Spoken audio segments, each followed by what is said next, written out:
Francisco de Assis. Miramês.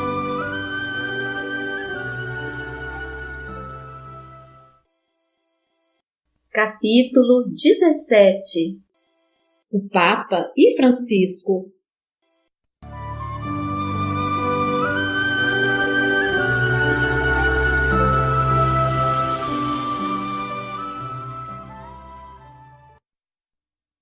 O cardeal João de São Paulo notava, de vez em quando, mudanças em suas feições e alterações na sua voz. Porém, o prelado, que já era conhecedor desses fenômenos, pôde ali confirmar a realidade do intercâmbio dos anjos com os seres no mundo. Ele pensou, realmente um emissário dos céus para modificar alguma coisa na igreja, para cuja edificação São Pedro deu os primeiros passos. Francisco quase se transfigurava nos momentos da conversa. Olhou serenamente para todos os representantes da igreja e buscou novamente a intuição no campo livre da sua consciência, falando com sabedoria. A humanidade, eminências, pelo que noto no contato com os homens, desde os mais simples camponeses aos mais altos, dignatários em todos os setores da vida, têm sede da presença de Jesus no coração, e não podemos esconder mais a sua magnânima presença. O Evangelho está sendo escondido há mais de 1000 anos, e chegou, pelo que sinto, a hora de colocá-lo em cima da mesa, porque é luz que espanta as trevas. Ele é, por excelência, o sol de todas as nossas vidas. Ele é a segurança de todas as criaturas. É a esperança dos céus a convidar os homens para o reino de Deus.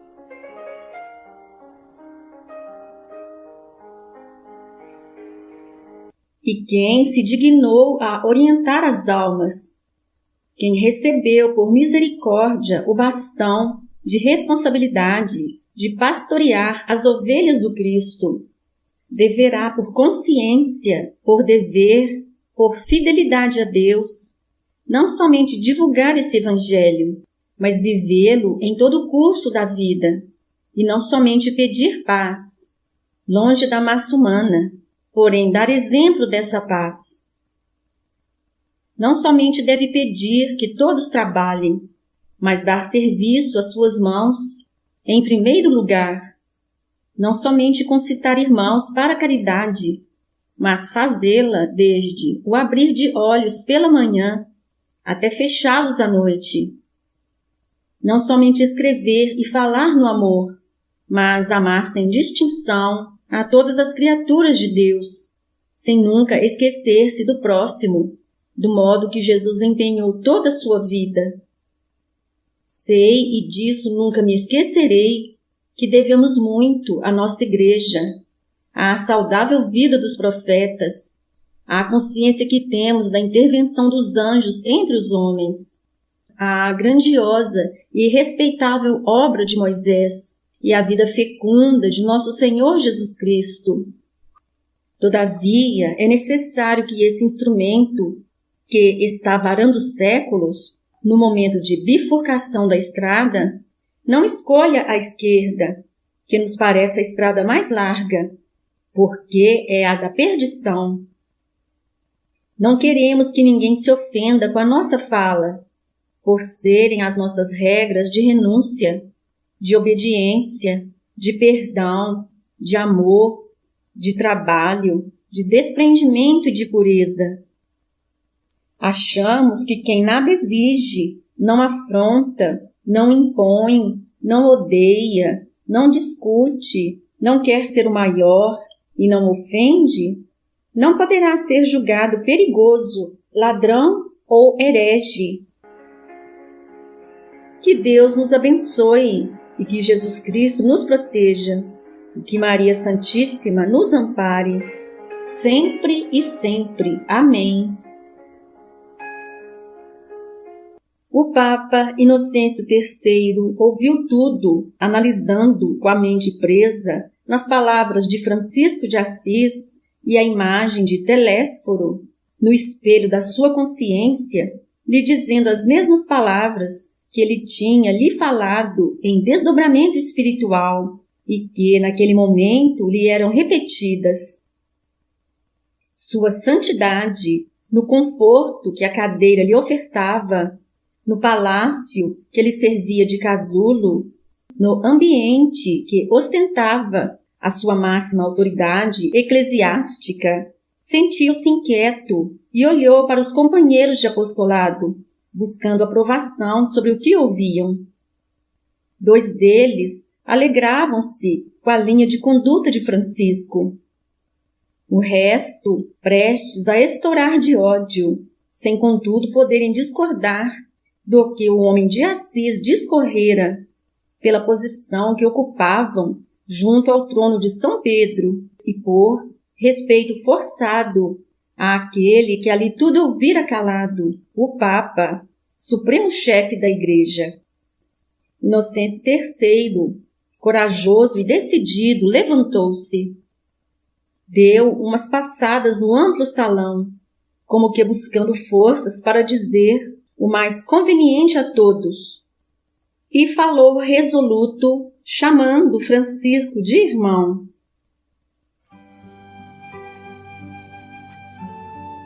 Irmão Francisco, tudo isso que ouvimos dos seus guardados mentais é muito bonito. Alinham-se perfeitamente com os conceitos de Jesus Cristo, não resta dúvida. Porém, são regras impraticáveis para a falange de obreiros que sustentam o mundo católico, consubstanciado em Roma, e mais tarde ajudado pelo imperador inesquecível Constantino.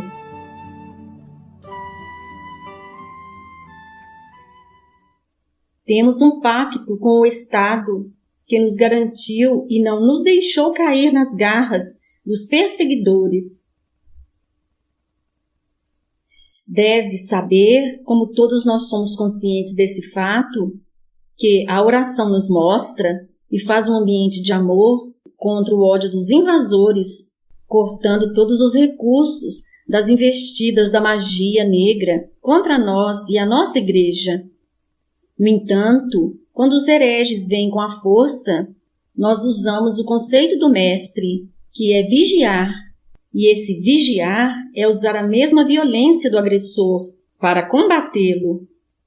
Tudo o que falaste, irmão Francisco, a nossa consciência aprova no terreno da teoria, mas para viver o que falas, as coisas mudam na sequência do tempo.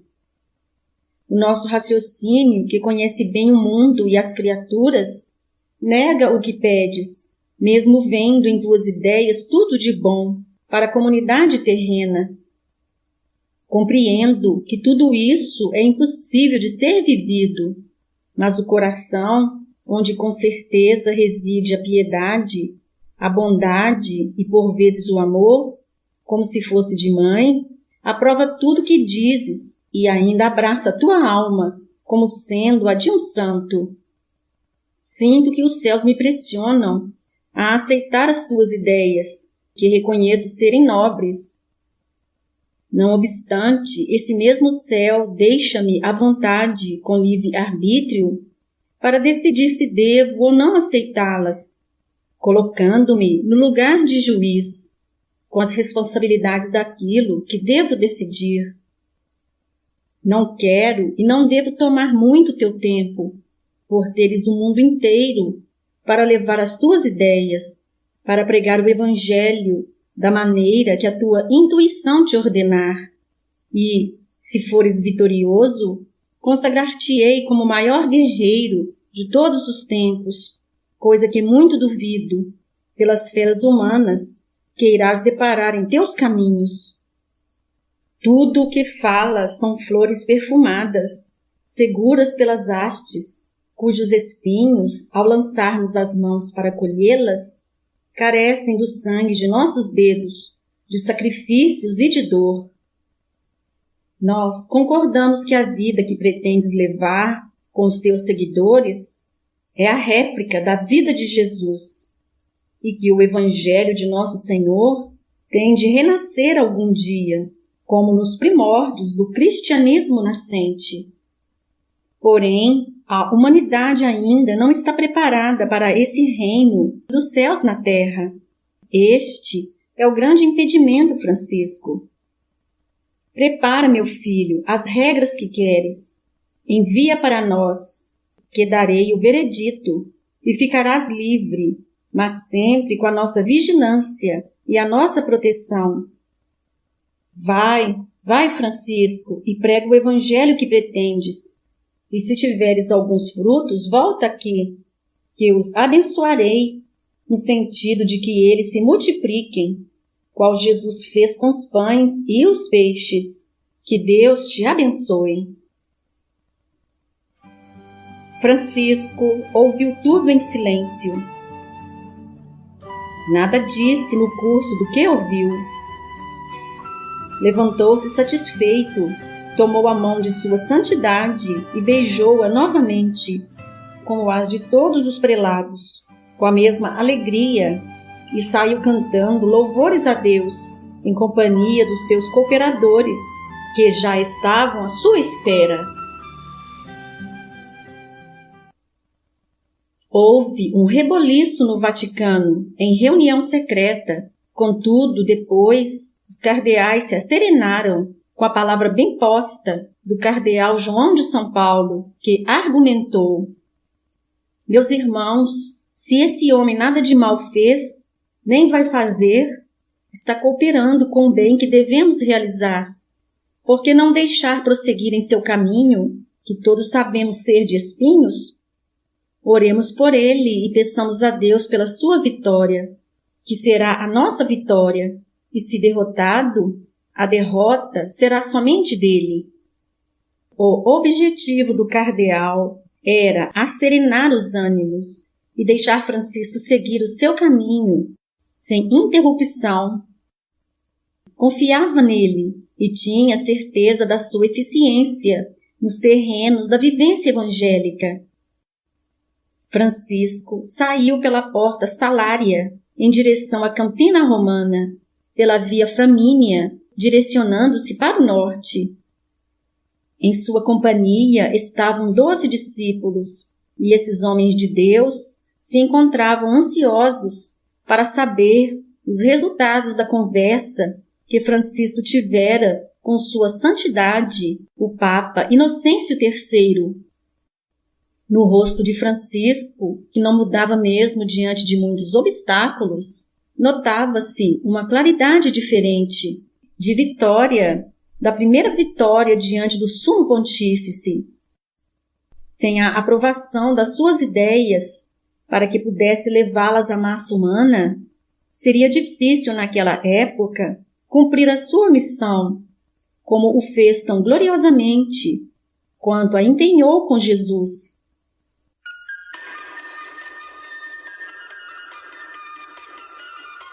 Francisco, de longe, percebeu um aglomerado de pessoas. E quando foi chegando perto, notou que se tratava de um cantor popular cantando na rua. Fato esse muito comum naquelas terras.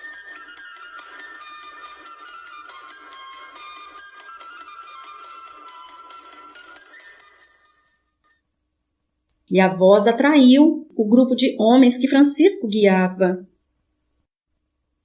O cantor não somente fazia vibrar a sua voz de saudades com muita harmonia, como também dançava em ritmo de encantar e distrair.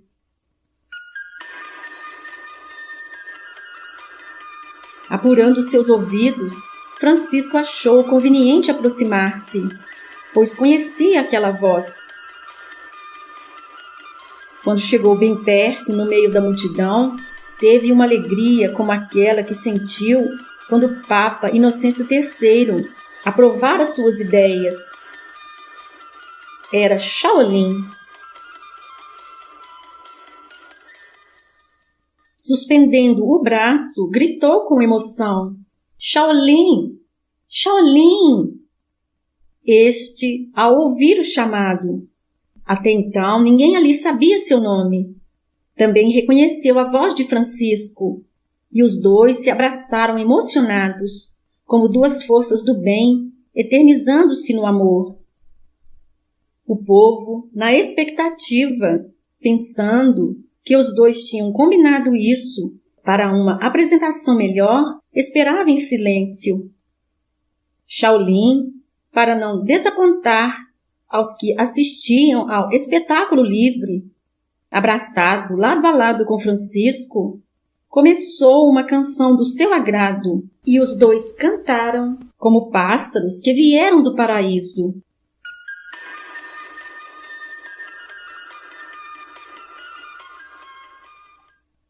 Ao fim do canto dos dois pássaros de Deus, todos os frades já se encontravam no círculo fechado pelo povo, dançando e cantando.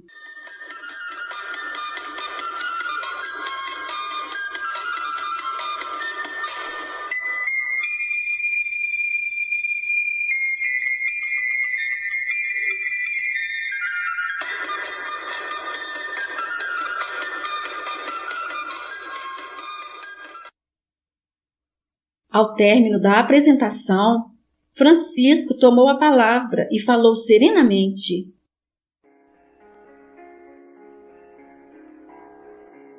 Filhos do meu coração, a vida é sobremaneira de alegria, e a alegria é coisa divina, que nós todos amamos na profundidade que ela merece e no modo pelo qual o Senhor nos premiou. Compete a nós outros dar vazão a essa alegria, na força daquele que nos guia sempre, nosso Senhor Jesus Cristo. É de caráter divino a confraternização das criaturas, em todos os reinos e posições humanas, pois é daí que nascem a amizade e o contentamento de viver. Neste arrojo que o canto nos proporcionou, o tempo torna-se para todos nós uma bênção e para nossos semelhantes uma necessidade que gera o amor. É de lógica comum que todos os seres humanos sintam necessidade da alegria, e essa alegria somente pode partir da conjunção de almas, em procura de algo que não seja o ódio, a inveja, a discórdia, a injúria, o medo, o ciúme, o orgulho e o egoísmo. E somente um ser na face da terra nos deu a receita divina, pelo seu divino verbo, confirmado pela vida que elevou junto aos homens. Ele nos ensinou a viver felizes dentro de nós mesmos. Cada um de nós carrega um céu dentro da alma. O de que precisamos para encontrá-lo é buscar o modo pelo qual ele nos ensinou. O resto virá por acréscimo de misericórdia do Senhor. Tudo muda exteriormente, quando o íntimo começa a mudar. Quem buscar a felicidade fora de si nunca a encontrará, pois ela mora no coração. E todos que nos ouvem estão convidados, pela força deste mesmo amor, a receber a chave e com ela destrancar a porta secreta da consciência, recebendo através dela Jesus Cristo, pelas vias dos sentimentos. Estes homens que estão vendo e sentindo o modo de suas vidas são seus companheiros de todos os momentos, na sequência de todos os dias, não vivendo nem falando em problemas, em fatos inferiores que nunca deixarão de existir, enquanto na terra predominar o mal. São irmãos decididos, que aparentemente poderão não causar impressões de bem-estar, mas por dentro, no imo da alma, eles já encontraram o caminho, a verdade e a vida, porque encontraram Jesus de Nazaré. Encontraram Deus e o céu dentro de si mesmos. A salvação não vem de fora das criaturas. Vejamos quando o Mestre ofereceu a Pedro as chaves do reino dos céus, assim falando: Dar-te-ei as chaves do reino dos céus. O que ligares na terra será ligado nos céus, e o que desligares na terra terá sido desligado nos céus.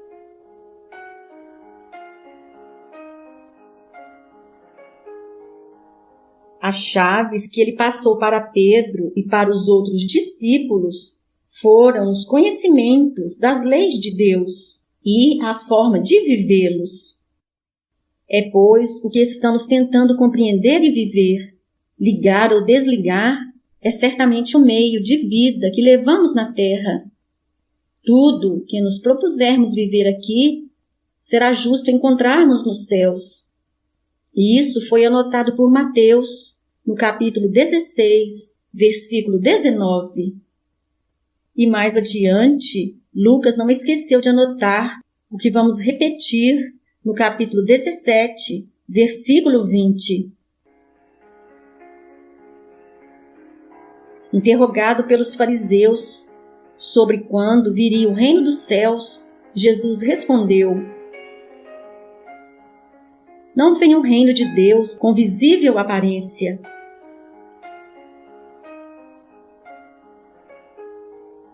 Eis a confirmação do que estamos tentando falar, por não tratar o reino de Deus das coisas exteriores. Sendo ele harmonia interna, não vem com visíveis aparências. É conquista da alma pelo esforço e bênçãos de Deus. E com mais segurança, podemos observar no mesmo apóstolo, no mesmo capítulo 17, versículo 21, em citação maravilhosa: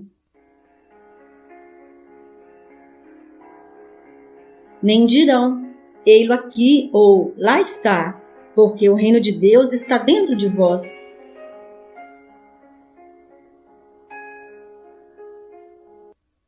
Precisa mais explicação depois dessa afirmação do Divino Senhor? O reino da felicidade deve ser descoberto dentro de cada criatura.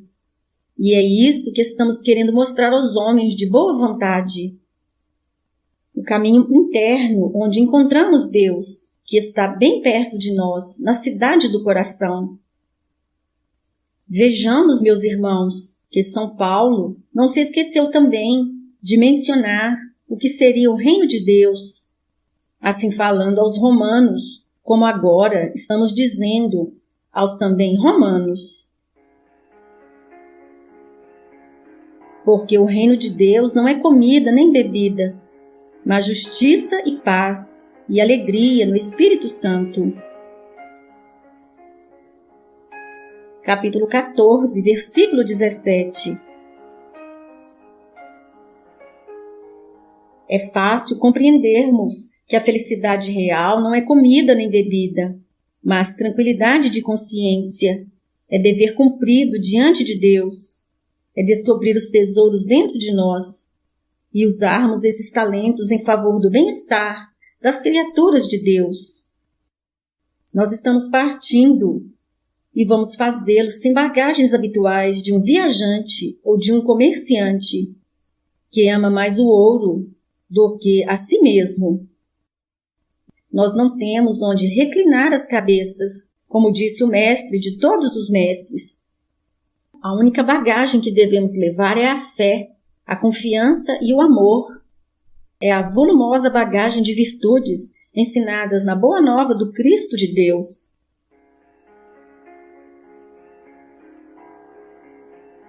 Que a paz de Deus seja a nossa paz, que a paz de Cristo seja a nossa paz, que a paz de nossa Mãe Maria Santíssima seja a nossa paz.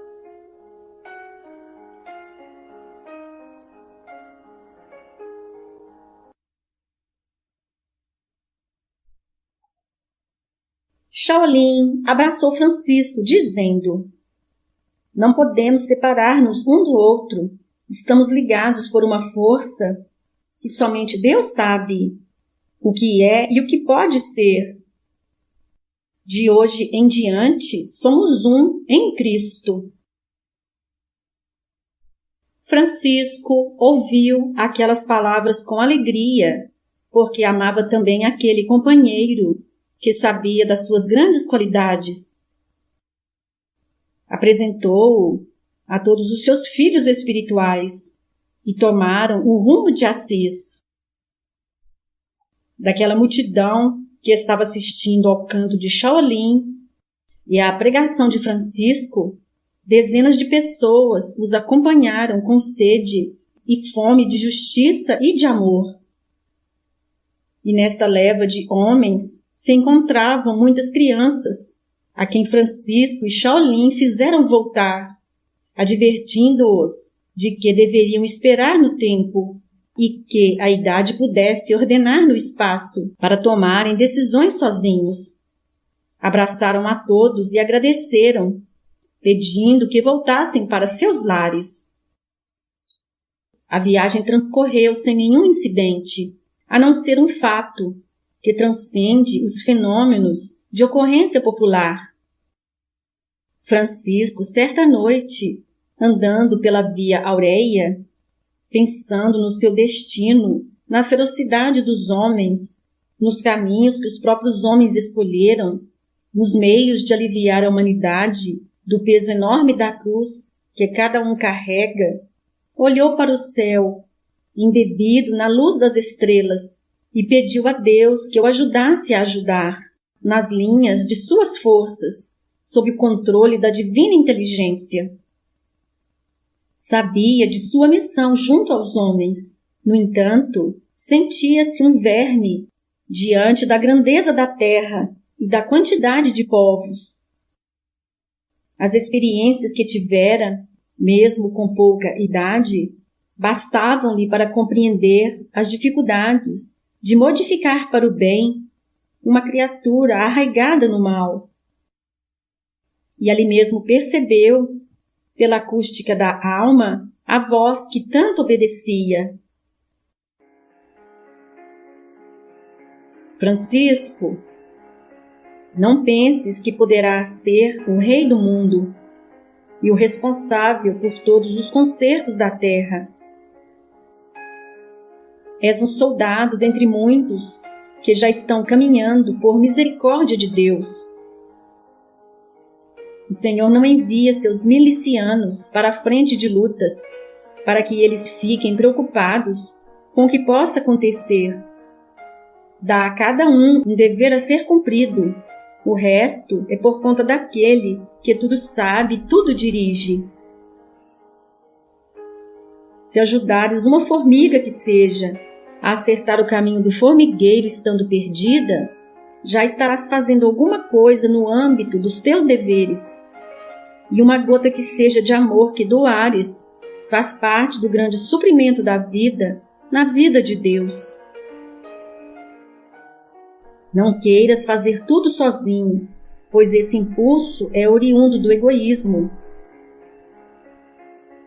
O jato de luz solar se divide para melhor servir à terra e aos homens, aos animais e às coisas. Não percas tempo no tempo que te favorece o aprendizado e faz o melhor onde estiveres, que encontrarás Deus nas mínimas atitudes, desde que nelas palpite o amor.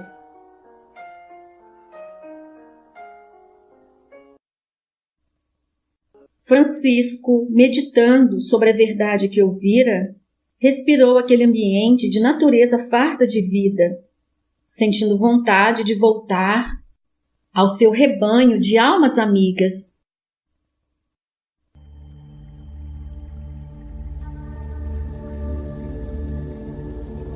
Ao passar perto de um casebre, ouviu um choro sumido, talvez de uma criança.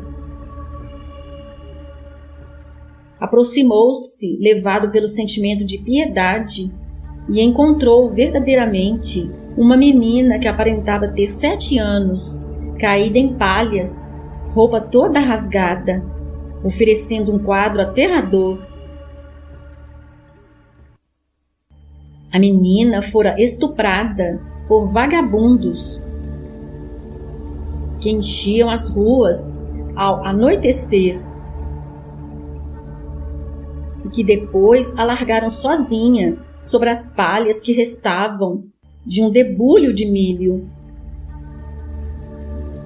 A menina, irreconhecível, apresentando forte hemorragia, gritava assustada: Papai, papai, mamãe, eu estou aqui, eu quero vocês. Francisco empurrou a porta. Sentiu o coração saltar ao ver o crime de que a criança fora vítima e disse, resignado com a natureza: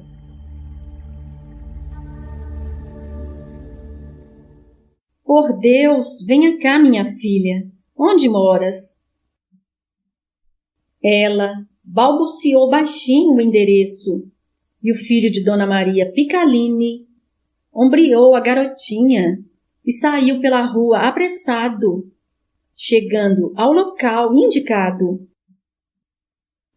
Era uma mansão como a de seus pais. Um criado, vendo o quadro e reconhecendo a criança, correu como um relâmpago, gritando seus senhores, dizendo que Leline tinha chegado. Francisco, com a delicada carga ainda nos ombros, pediu a Deus por aquela família, para aliviar a dor daquele lar. Quando os pais chegaram, os rostos demonstrando sofrimento, avançaram para Francisco, tomando-lhe o fardo dos seus corações, e este, entregando-o, passou a narrar como e onde encontrou a criança. Agradecendo ao frade de Deus, convidaram-no para entrar, lavar-se e trocar de roupas, o que Francisco aceitou com humildade. O pai da menina falava-lhe revoltado: Meu senhor, pegaram minha filha esta tarde, brincando próximo à nossa porta. A criada vigiava, mas também esta foi presa e amarrada. E eles levaram minha filha. Vou investigar, e quando encontrar os responsáveis, vou fazer justiça com essas mãos. E mostrou para Francisco as mãos que já tinham matado muitos, pois dedicava-se à pirataria nas rotas marítimas, vivendo do saque, sendo chefe de um bando de corvos humanos. Francisco, já desfrutando da intimidade da família, pela confiança que a mesma já lhe dispensava, achou por bem falar-lhes alguma coisa acerca da vida, dos destinos humanos e de Deus, sem se esquecer certamente de Jesus Cristo, e assim distribuiu sua fala com sinceridade. Respeitável família, pelo que notamos, a dor em vossos corações é de extrema profundidade. Não poderia ser de outra forma, em se tratando de um infortúnio como esse. Uma calamidade aconteceu com esta criança. No entanto, temos de convir, a bem da nossa consciência, que o fato já aconteceu. Resta tomar todas as providências cabíveis para o urgente tratamento desta filha dos vossos corações, cercá-la dos cuidados inerentes às suas necessidades e dar-lhe uma vida condizente a uma alma nobre, para que essa futura mulher seja um exemplo de virtudes para outras que andam no mesmo caminho. Para tal, o exemplo de sinceridade, de caridade, de respeito e de trabalho valerá muito para seu soerguimento frente à vida, que a chama para o crescimento. Os pais refletem nos filhos o que são, e os filhos esperam dos pais o melhor. É bom que planteis no seu coração a certeza da existência de Deus, mostrando-lhe com todo o empenho que, em todos os fatos da natureza, existe uma suprema inteligência, de bondade e de amor, que não se esquece de ninguém. E é muito bom também que ela fique conhecendo Jesus Cristo e saiba como Ele opera em nosso favor, através dos nossos semelhantes. Cada criatura tem um destino, e devido a certas circunstâncias, cada pessoa haverá de passar por certos testemunhos, aprendizados esses que podem nos levar ao desespero se não soubermos confiar em Deus. Um fato como esse que aconteceu em vossa casa, que sentimos imensamente e que estamos sofrendo convosco por ver esta criança passar por esse drama, é mais um dos milhares que acontecem por todo o mundo, infelizmente. E o nosso Pai Celestial, por vezes, os deixa para despertar em nossos corações alguma coisa em defesa de nós mesmos. Ele nos convida a ampliar os nossos talentos de vida, para que a morte desapareça. Se Ele é todo justiça, é todo bondade e todo amor, não iria deixar acontecer tais fatos, sem que eles tivessem algo de educativo para nós outros, e certamente para mim, que primeiro deparei com esse infortúnio. Vamos esquecer o passado e dar início a um futuro glorioso para essa criança, em nome de Jesus Cristo. Se buscardes vos vingar desses infelizes, inconscientes da verdade, que praticaram essa barbaridade, trareis novamente o problema para dentro de vossa própria casa, e jamais vos esquecereis do que aconteceu, se não for acrescido pelo revide que pedem as vossas mãos. Se Jesus aconselhou o perdão das faltas cometidas contra nós, é porque esse perdão traz algum benefício e nos fornece a tranquilidade de consciência. Não estou aqui para colocar regras em vosso caminho, nem ofertar conselhos para que vivais neles. Estou aqui pela força dos sentimentos que me fizeram atender a essa criança e ajudá-la a viver novamente. E para tanto daria minha vida se fosse pedida. Espero que não leveis a mal as minhas palavras, se elas chegarem em momento desnecessário, que me desculpeis. Somente quero e rogo a Deus as bênçãos de entendimento para vós e para este lar, sem me esquecer de Jesus e Maria, com as suas bênçãos de paz e de consolo. Fim da segunda parte. O Senhor te abençoe e te guarde. Mostra-te o seu rosto e tenha misericórdia de ti. Volte para ti o seu olhar e lhe conceda a paz.